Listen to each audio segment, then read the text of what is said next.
नमस्ते बच्चों, कैसे हैं आप सब। मैं आशा करती हूँ कि आप सब अपने परिवार के साथ कुशल पूर्वक होंगे और हमारे इस वीडियो का बड़ी बेसब्री से इंतज़ार कर रहे होंगे। आज हम 9वीं कक्षा का भूगोल का दूसरा अध्याय भारत का भौतिक स्वरूप पढ़ेंगे। भौतिक स्वरूप का अर्थ है बच्चों कि भारत दिखता कैसा है, इसमें किस प्रकार की भू आकृतियाँ पाई जाती हैं। यह तो आप सब जानते ही हो बच्चों कि भारत अपनी विविधताओं के लिए जाना जाता है। यहाँ पर भाषाओं, खान पान, पहरावों के साथ साथ अलग अलग क्षेत्र में भौतिक विभिन्नताएं भी पाई जाती हैं। बच्चों, अगर आप मैदानी क्षेत्र में रहते हो तो आप वहाँ के दूर तक फैले विशाल मैदानों से भली भांति परिचित होगे, और अगर आप पहाड़ी क्षेत्र में रहते हो तो पहाड़ों की ढलानों और घाटियों के बारे में आप बहुत कुछ जानते होगे। भारत में लगभग हर प्रकार की भू आकृति पाई जाती है, जैसे पर्वत, पठार, मरुस्थल, मैदान और द्वीप समूह। आज हम इन्हीं भू आकृतियों के बारे में पढ़ेंगे और जानेंगे कि भारत के किस हिस्से में कौन सी भू आकृति है और इसकी क्या विशेषताएं हैं। तो आइए शुरू करते हैं। सबसे पहले हम देखते हैं कि भारत को भौगोलिक आकृतियों के आधार पर कितने भागों में बांटा जा सकता है। और ये भौगोलिक आकृतियां हैं: हिमालय पर्वत श्रृंखला, उत्तरी मैदान, प्रायद्वीपीय पठार, भारतीय मरुस्थल, तटीय मैदान और द्वीप समूह। सबसे पहले बात करते हैं हिमालय पर्वत श्रृंखला की। हिमालय विश्व की सबसे ऊंची पर्वत श्रेणी है, जिसकी लंबाई 2400 किलोमीटर है। इसकी चौड़ाई कश्मीर में 400 किलोमीटर और अरुणाचल में 150 किलोमीटर है। यह पर्वत श्रृंखला पश्चिम पूर्व में सिंधु से लेकर ब्रह्मपुत्र नदी तक फैली है। इसके पश्चिमी भाग की तुलना में पूर्वी भाग की ऊंचाई में ज्यादा विभिन्नता पाई जाती है। हिमालय को मुख्य रूप से 3 भागों में बांटा गया है: महान हिमालय, निम्न हिमालय और बाहरी श्रृंखला। आइए अब इन तीनों भागों को विस्तार से समझते हैं। सबसे उत्तरी भाग में स्थित श्रृंखला को महान या आंतरिक हिमालय कहते हैं। इसे हिमाद्री भी कहा जाता है। यह सबसे ज्यादा निरंतर श्रृंखला है, जिसमें 6000 मीटर की औसत ऊंचाई वाले सबसे ऊंचे शिखर हैं। हिमालय का यह भाग क्रोड ग्रेनाइट से बना है। यह श्रृंखला हमेशा बर्फ से ढकी रहती है। इसमें बहुत सी हिमानियों का प्रवाह भी होता है। बच्चों, हिमानी यानी ग्लेशियर। सभी मुख्य शिखर यहीं पाए जाते हैं। आओ अब नजर डालते हैं हिमालय के कुछ ऊंचे शिखरों पर। हिमालय के सबसे ऊंचे शिखर का नाम है माउंट एवरेस्ट, जो कि नेपाल में है, जिसकी ऊंचाई 8848 मीटर है। उसके बाद आता है कंचनजुंगा, जो कि भारत के सिक्किम राज्य में है और इसकी ऊंचाई 8598 मीटर है। इसके अलावा नंगा पर्वत, नंदा देवी, कामेट, नामचा बरुआ आदि शिखर भी भारत में हैं। बच्चों, क्या आप पता लगा सकते हो कि यह शिखर भारत के किस राज्य में स्थित हैं? आओ अब जानते हैं निम्न हिमालय के बारे में। हिमाद्री के दक्षिण में पाई जाने वाली श्रृंखला को निम्न हिमालय या हिमाचल कहा जाता है।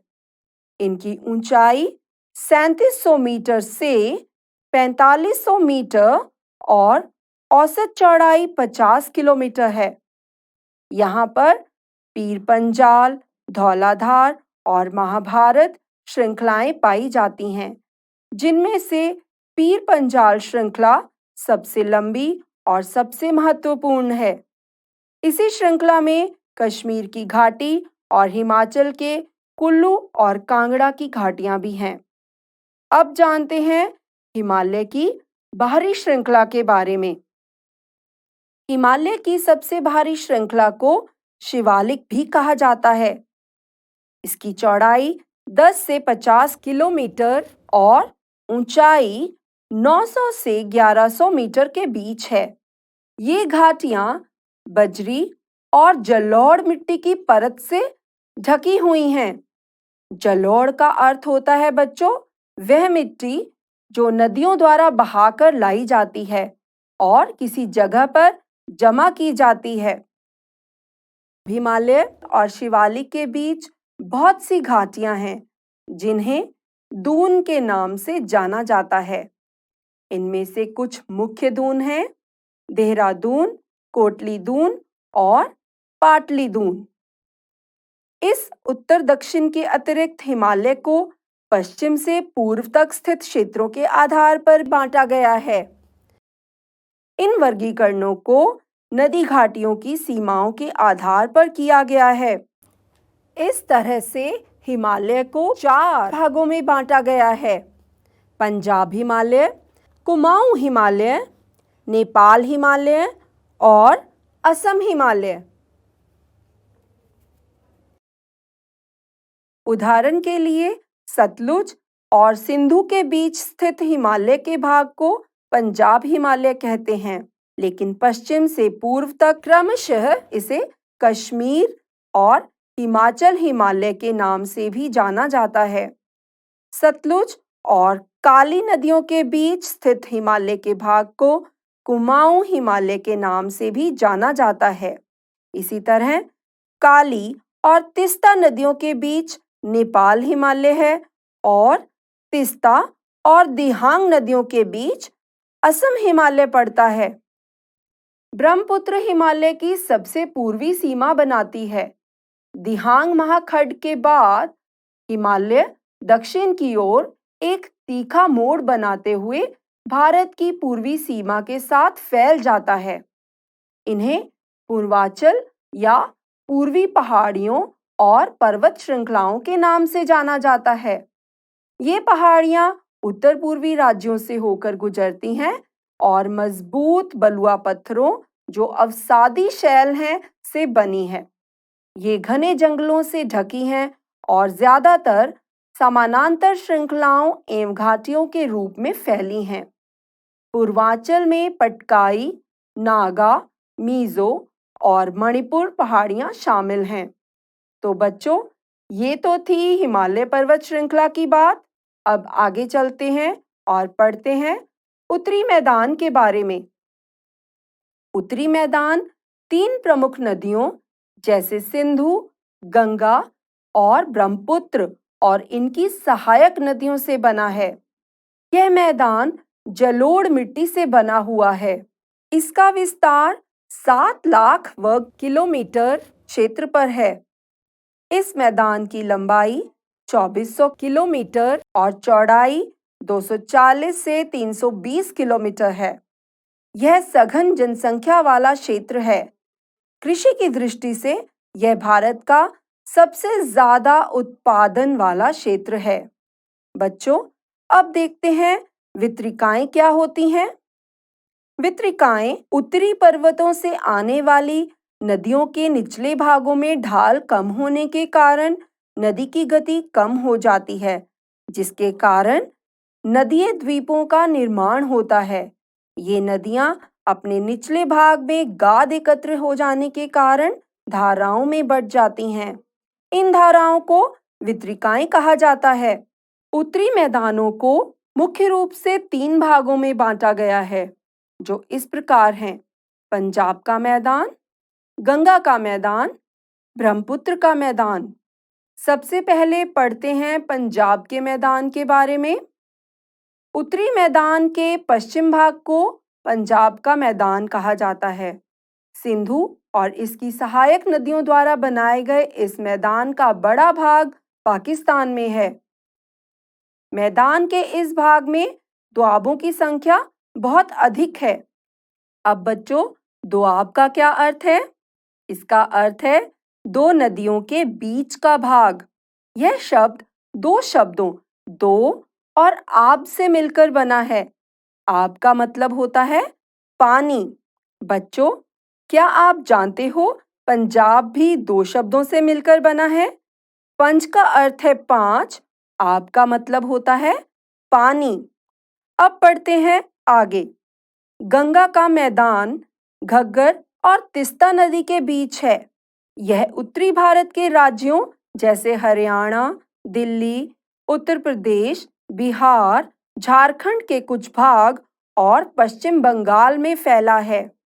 उत्तरी मैदान का तीसरा भाग है ब्रह्मपुत्र मैदान। ब्रह्मपुत्र का मैदान गंगा के मैदान के पश्चिम, विशेषकर असम में स्थित है। आकृतिक विभिन्नता के आधार पर उत्तरी मैदानों को चार भागों में बांटा जाता है। पहले भाग को कहते हैं भाबर मैदान। हिमालय पर्वत से नीचे शिवालिक की ढाल पर बनी 8 से 16 किलोमीटर की चौड़ी पट्टी को ही भाबर कहा जाता है। सभी नदियां इस पट्टी में आकर मिल जाती हैं। भाबर मैदान सिंधु से तिस्ता नदी तक फैला हुआ है। अगला भाग है तराई। भाबर मैदान के दक्षिण में फिर से नदियां निकलती हैं और नम और दलदली क्षेत्र का निर्माण करती हैं। इसे तराई कहते हैं। यह क्षेत्र जंगली जानवरों से भरा हुआ है। अब है भांगर। इस मैदान का आकार वेदिका जैसा है। यह नदियों के पुराने जलोढ़ से बना हुआ है। इसकी मिट्टी बहुत ही कंकरीली होती है। अब है खादर। यह मैदान नदियों के नए निक्षेप से बनते हैं, यानी नदियों द्वारा लाई गई नई मिट्टी से। इनका निर्माण हर वर्ष होता है। ये बहुत ही उपजाऊ होते हैं और गहन खेती के लिए आदर्श होते हैं। आइए अब हम जानते हैं प्रायद्वीपीय पठार के बारे में। सबसे पहले हम ये जानते हैं बच्चों कि प्रायद्वीप किसे कहते हैं। तो बच्चों, महाद्वीप का वह हिस्सा जो तीन तरफ से महासागरों से घिरा होता है, ऐसे भूभाग को प्रायद्वीप कहा जाता है। और प्रायद्वीपीय भारत का भाग पठारी है, इसलिए हम इसे प्रायद्वीपीय पठार कहते हैं। प्रायद्वीपीय पठार वाले भूभाग में ऊंची-ऊंची चोटियां नहीं, बल्कि चट्टानों का समतल उठा हुआ भाग होता है। प्रायद्वीपीय भारत का पठार गोंडवाना लैंड का ही भाग है, तभी इसको प्राचीन भूभाग का हिस्सा माना जाता है। इस पठार के दो मुख्य भाग हैं। पहला मध्य उच्च भूमि और दूसरा दक्कन के पठार। आइए इसे मानचित्र में देखते हैं। यह प्रायद्वीपीय पठार का मध्य उच्चीय भाग है और यह है दक्कन का पठार। चलिए अब मध्य उच्च भूमि के बारे में विस्तार से जानते हैं। मध्य उच्च भूमि नर्मदा नदी के उत्तर में प्रायद्वीपीय पठार का वह भाग है जो कि मालवा के पठार के अधिकतर भागों में फैला है। यह भाग अरावली के दक्षिण पूर्व तथा विंध्याचल श्रेणी के उत्तर में फैला हुआ है। अगर पश्चिम में देखें तो यह राजस्थान के बलुई तथा पथरीले मरुस्थल में मिलता है। अब जानते हैं इन क्षेत्रों में बहने वाली नदियां कौन-कौन सी हैं। तो बच्चों, इस क्षेत्र में बहने वाली नदियां हैं चंबल, सिंधु, बेतवा और केन। ये नदियां दक्षिण पश्चिम से उत्तर पूर्व की ओर बहती हैं और यह सभी नदियां जाकर यमुना में मिल जाती हैं। बच्चों, मध्य उच्च भूमि पश्चिम में चौड़ी और पूर्व में संकरी है। इस पठार के पूर्वी विस्तार को बुंदेलखंड या बघेलखंड कहते हैं और पूर्व को छोटा नागपुर का पठार कहा जाता है, जो कि दामोदर नदी द्वारा अपवाहित है, यानी कि अलग किया गया है। अब जानते हैं दक्कन के पठार यानी कि दक्षिण के पठार के बारे में। तो बच्चों, दक्षिण के पठार की भौगोलिक बनावट त्रिभुजाकार की है, जैसा कि आपने मानचित्र में देखा। यह पठार नर्मदा नदी के दक्षिण में स्थित है। उत्तर में चौड़े हिस्से या भाग पर सतपुड़ा की श्रृंखला और पूर्व में महादेव, कैमूर की पहाड़ी और मैकाल की श्रृंखला है। बच्चों, यह दक्षिण का पठार पश्चिम में ऊंचा और पूर्व में कम ढाल वाला है। इस पठार का एक भाग उत्तर पूर्व में भी है, जिसे हम मेघालय कार्बी एंगलोंग पठार तथा उत्तर कचार कहते हैं। यह भाग एक भ्रंश यानी फॉल्ट के द्वारा छोटा नागपुर के पठार से अलग हो गया था। पश्चिम से पूर्व की ओर दक्कन के पठार की 3 महत्वपूर्ण श्रृंखलाएं हैं, जिनके नाम हैं गारो, खासी और जयंतिया। बच्चों, पश्चिमी घाट और पूर्वी घाट दक्षिण के पठार के पश्चिमी और पूर्वी किनारे हैं। पश्चिमी घाट और दूसरा पूर्वी घाट। तो चलिए अब जानते हैं इनके बारे में। आइए पहले मानचित्र में देखें कि यह घाट कहाँ पर हैं। तो बच्चों, पश्चिमी घाट दक्षिण के पठार के पश्चिमी सिरे पर है। यह पश्चिमी तट के समानांतर है। इन्हें हम केवल दर्रों द्वारा ही पार कर सकते हैं, क्योंकि यह निरंतर है। पश्चिमी घाट पूर्वी घाट की अपेक्षा ऊंचे होते हैं। इस घाट की ऊंचाई 900 से 1600 मीटर है। इस घाट में पर्वतीय वर्षा होती है। जब नमी से भरी हवाएं मार्ग में पर्वत आने के कारण ऊपर उठती हैं और संघनन होता है, उस वर्षा को पर्वतीय वर्षा कहा जाता है। पश्चिमी घाट की ऊंचाई उत्तर से दक्षिण की ओर बढ़ती जाती है और इस भाग का सबसे ऊंचा शिखर अन्नाईमुड़ी है, जो कि 2695 मीटर ऊंचा है। अब पूर्वी घाट के बारे में जानते हैं। शुरू करने से पहले इसे भी मानचित्र में देख लेते हैं। आपने देखा, पूर्वी घाट का विस्तार निरंतर नहीं है, बल्कि अनियमित है, क्योंकि बंगाल की खाड़ी में गिरने वाली नदियां इसे काट देती हैं।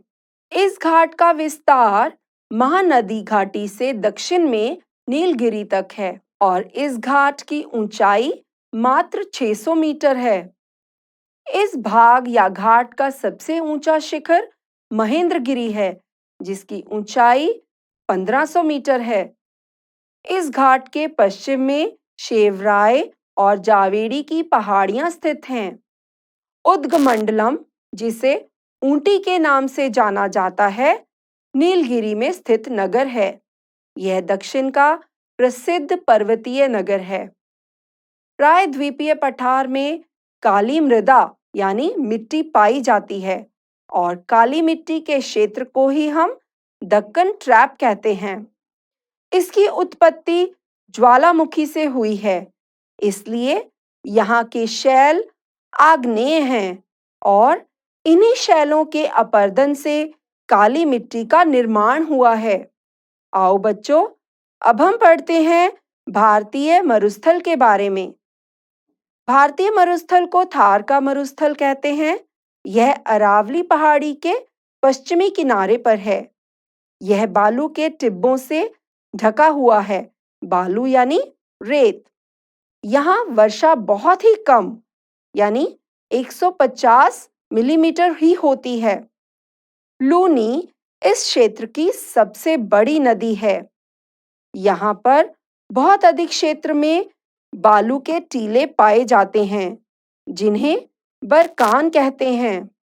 अगर आप जैसलमेर जाएं, तो आप वहां बरकान के समूह देख सकते हैं। बच्चों, अब इस मानचित्र को देखो। यहाँ पर हिमालय पर्वत, उत्तरी मैदान, प्रायद्वीपीय पठार, भारतीय मरुस्थल, तटीय मैदान और द्वीप समूह दर्शाए गए हैं। चलिए अब तटीय मैदान की ओर बढ़ते हैं। प्रायद्वीपीय पठार के पूर्व और पश्चिम में स्थित दो संकरे मैदान हैं, जिन्हें पूर्वी तटीय मैदान और पश्चिमी तटीय मैदान कहा जाता है। तटीय मैदान पश्चिम में अरब सागर से लेकर पूर्व में बंगाल की खाड़ी तक फैले हैं। आइए पहले पश्चिम तट के बारे में जानते हैं।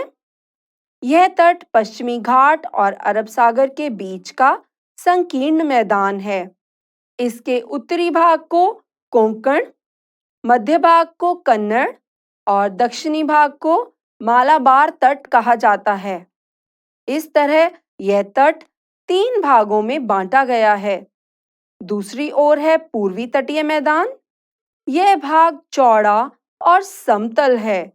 इसका उत्तरी भाग उत्तरी सरकार और दक्षिणी भाग कोरोमंडल तट के नाम से जाना जाता है। महानदी गोदावरी, कृष्णा और कावेरी जैसी बड़ी नदियां इस तट पर विशाल डेल्टा बनाती हैं। और बच्चों, ओडिशा में महानदी डेल्टा के दक्षिण में चिल्का झील है, जो भारत की सबसे बड़ी खारे पानी वाली झील मानी जाती है। आइए अब मानचित्र में तटीय मैदान को देखते हैं। अब आगे बढ़ते हैं अंतिम चरण की ओर और जानते हैं द्वीप समूह के बारे में। बच्चों, भारत में 2 द्वीप समूह हैं, एक लक्षद्वीप और दूसरा अंडमान निकोबार द्वीप समूह। आइए इनको भी मानचित्र में देख लेते हैं। लक्षद्वीप केरल के मालाबार तट के पास स्थित है और द्वीपों का यह समूह छोटे प्रवाल द्वीपों से बना है। प्रवाल पॉलिप्स सूक्ष्म जीव होते हैं, जिनका विकास छिछले और गर्म पानी में होता है। ये समूह में रहते हैं और बहुत कम समय तक जिंदा रहते हैं। इनकी अस्थियां टीले के रूप में जमा होती रहती हैं, जो एक द्वीप का रूप ले लेती हैं। पहले लक्षद्वीप को लकाद्वीप, मिनिकॉय और एमिनदीव के नाम से जाना जाता था। सन 1973 में इसका नाम लक्षद्वीप रखा गया। यह 32 वर्ग किलोमीटर के छोटे से क्षेत्र में फैला है। इसका प्रशासनिक मुख्यालय कावारत्ती द्वीप है और इस द्वीप पर पादप यानी पेड़ पौधों और जंतुओं के अनेक प्रकार पाए जाते हैं। यहाँ पिटली नामक द्वीप पर मनुष्य का निवास नहीं है और यहाँ एक पक्षी अभयारण्य भी है, यानी बर्ड सैंक्चुरी। बच्चों, अब बंगाल की खाड़ी में उत्तर से दक्षिण की तरफ फैले द्वीप अंडमान और निकोबार के बारे में जानते हैं। यह द्वीप आकार में बड़े, संख्या में ज्यादा और बिखरे हुए हैं। इस द्वीप समूह को मुख्य रूप से 2 भागों में बांटा गया है, उत्तर में अंडमान और दक्षिण में निकोबार। यह द्वीप हमारे देश की सुरक्षा के लिए भी महत्वपूर्ण है और इस द्वीप पर भी पादप और जंतुओं के बहुत सारे प्रकार पाए जाते हैं।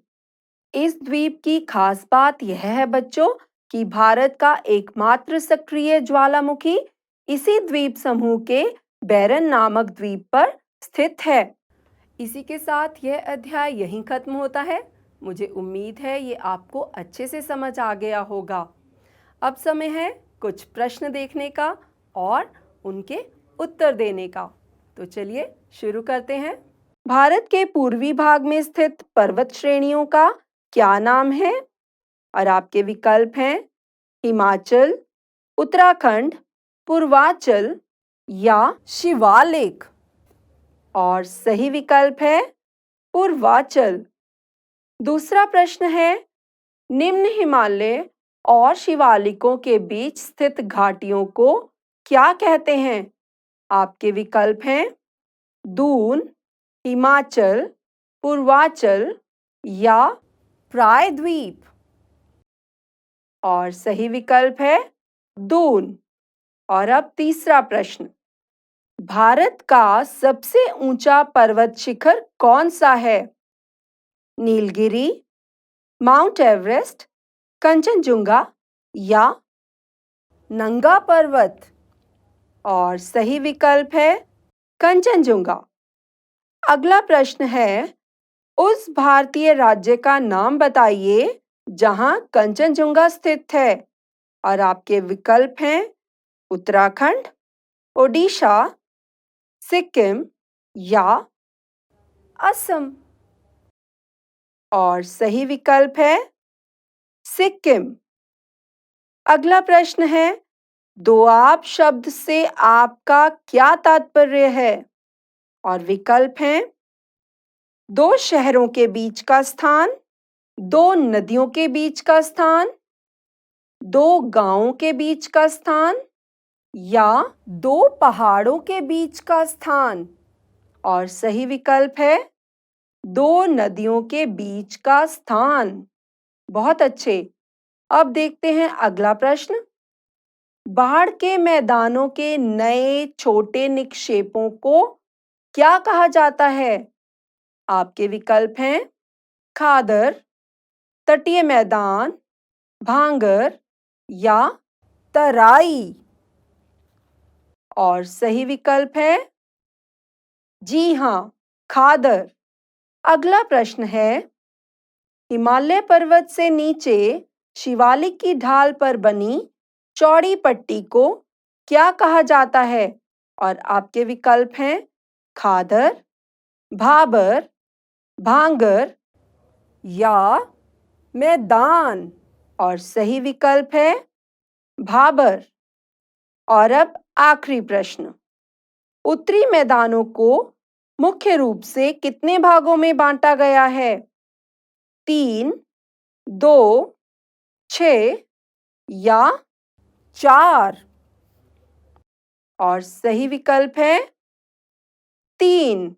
बहुत अच्छे बच्चों, अब देखते हैं कुछ वाक्य और आपको बताना है कि ये वाक्य सही हैं या गलत। पहला वाक्य है, अरावली पहाड़ी के पश्चिमी किनारे पर थार का मरुस्थल है। तो यह वाक्य बिल्कुल सही है। अब देखते हैं अगला वाक्य, भांगर नदियों के पुराने जलोढ़ से बना हुआ है। तो बच्चों यह वाक्य सही है या गलत? यह वाक्य गलत है, क्योंकि नदियों के पुराने जलोढ़ से बने मैदान को भांगर नहीं खादर कहते हैं। अब देखते हैं अगला वाक्य, जो भूभाग तीन ओर से महासागर से घिरा हो उसे द्वीप कहते हैं। तो बच्चों यह वाक्य सही है या गलत? यह वाक्य गलत है, क्योंकि तीन ओर से महासागर से घिरे भूभाग को द्वीप नहीं प्रायद्वीप कहते हैं। अब देखते हैं अगला वाक्य, मध्य उच्च भूमि के पूर्वी पठार को बुंदेलखंड के नाम से जाना जाता है। और यह वाक्य बिल्कुल सही है। अब देखते हैं अगला वाक्य क्या है, पश्चिमी घाट में सबसे ऊंचा शिखर महेंद्रगिरी है। तो बच्चों यह वाक्य सही है या गलत? यह वाक्य गलत है, क्योंकि पश्चिमी घाट का सबसे ऊंचा शिखर महेंद्रगिरी नहीं अन्नाईमुडी है। बच्चों अब समय है कुछ और प्रश्न देखने का, जिनका उत्तर आपको एक या दो शब्दों में देना है। तैयार हो बच्चों? तो आओ देखते हैं पहला प्रश्न, उद्गमंडलम को आजकल किस नाम से जाना जाता है? इसका उत्तर है ऊटी। बच्चों यह दक्षिण भारत का एक प्रसिद्ध पर्यटन केंद्र है। अगला प्रश्न है, प्रायद्वीपीय पठार में कौन सी मृदा यानी मिट्टी पाई जाती है? और इसका उत्तर है काली मृदा। अगला प्रश्न है, चिल्का झील कहाँ स्थित है? और इसका उत्तर है ओडिशा। आइए अब देखते हैं चौथा प्रश्न। लक्षद्वीप नाम कौन से सन में रखा गया? और इसका उत्तर है सन 1973। और अब देखते हैं आखिरी प्रश्न। मनुष्य का निवास किस द्वीप पर न के बराबर है? और इसका उत्तर है पिटली द्वीप, जो कि लक्षद्वीप का हिस्सा है। बच्चों, अब आगे चलते हैं और मिलाते हैं आमने सामने दिए गए इन शब्दों को। सबसे पहले माउंट एवरेस्ट है नेपाल में, तो हम माउंट एवरेस्ट को मिलाएंगे नेपाल से। नंदा देवी पर्वत शिखर है भारत में, तो इसे मिलाएंगे हम भारत से। थार मरुस्थल को मिलाएंगे जैसलमेर से। मेज की आकृति होती है प्रायद्वीपीय पठार की, तो इसे मिलाएंगे हम प्रायद्वीपीय पठार से। दक्कन ट्रैप में होती है काली मृदा। और चिल्का झील है भारत की सबसे बड़ी खारे पानी की झील। बच्चों, अब मैं आपको कुछ कार्य देने जा रही हूँ। पहला कार्य है, आपको नीचे दिए गए कुछ स्थानों को मानचित्र में दर्शाना है। पहले है थार मरुस्थल, फिर पश्चिमी तट, फिर है दक्कन का पठार और अंत में है चिल्का झील। इसके अलावा आपको महान हिमालय में पाई जाने वाली हिमानियों और दर्रों के नाम पता करने हैं। मुझे पूरा विश्वास है आप ये ज़रूर कर सकोगे। तो बच्चों, कैसा लगा ये वीडियो? मुझे विश्वास है इसे देखकर आप भारत के भौतिक स्वरूप के बारे में काफ़ी कुछ जान गए होंगे। आज के लिए इतना ही। आपसे जल्द ही फिर मुलाकात होगी कुछ नई और रोचक जानकारी के साथ। तब तक के लिए स्वस्थ रहिए, मुस्कुराते रहिए।